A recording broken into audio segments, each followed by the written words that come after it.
I didn't choose this life. I didn't ask for the fear, the fire, or the fury. But when the world burns your name into your skin, literally, you stop hoping for mercy. You start learning how to survive. The day they marked me, I wasn't just another street rat from the North District. I became a symbol, target, a weapon they thought they could control. The branding iron hissed against my wrist, and in that moment, I realized something terrifying. I was no longer mine. They told me it was a privilege, that I should be honored to serve the kingdom of Elaysia. But I wasn't fooled.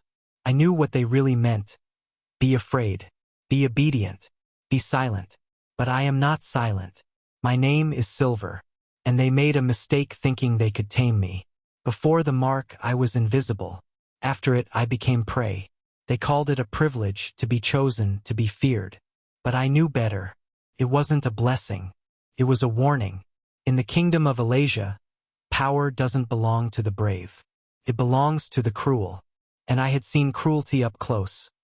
Eyes that glittered with hunger for control, words that slithered like snakes through marble halls.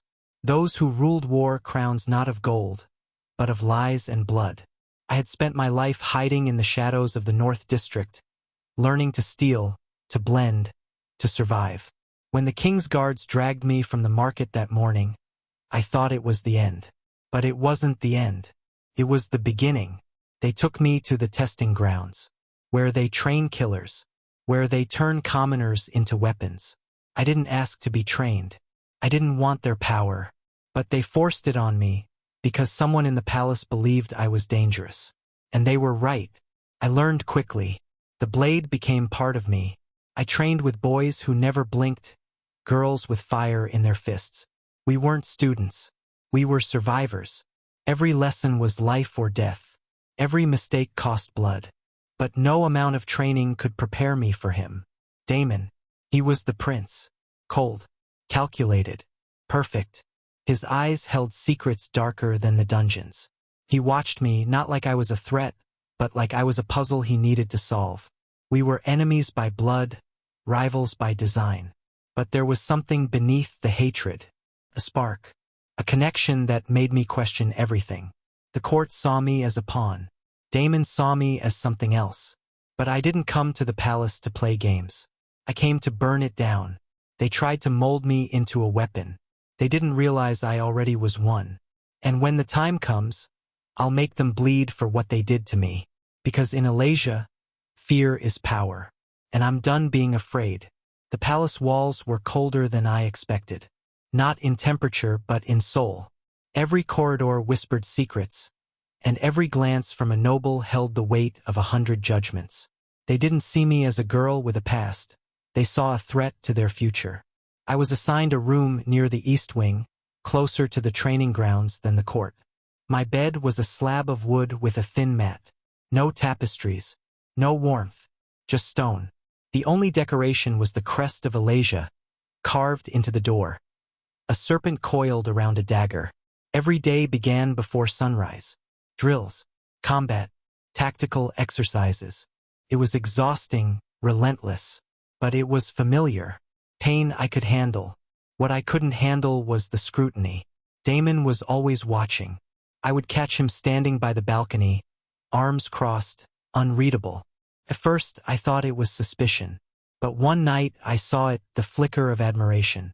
Or maybe it was regret. He challenged me in ways I wasn't prepared for. Not just with the blade, but with silence. With presence. With questions I didn't know how to answer. "Why do you hate this place?"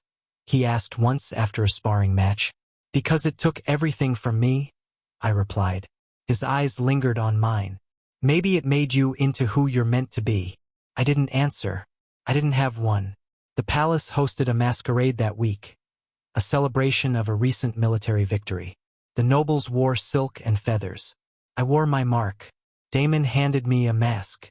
"If you're going to dance with wolves, you'll need to hide your fangs." I placed the mask over my face and entered the ballroom. What they didn't know was that I wasn't hiding my fangs. I was sharpening them. The night after the masquerade, I couldn't sleep. Not because of the noise or the stiff mattress, but because of what I had seen. How easily people masked their intentions behind painted smiles and glittering jewels. The court didn't care who bled, as long as they didn't. Power wasn't earned here. It was stolen, passed from liar to liar, predator to predator. I had walked into that ballroom pretending to belong.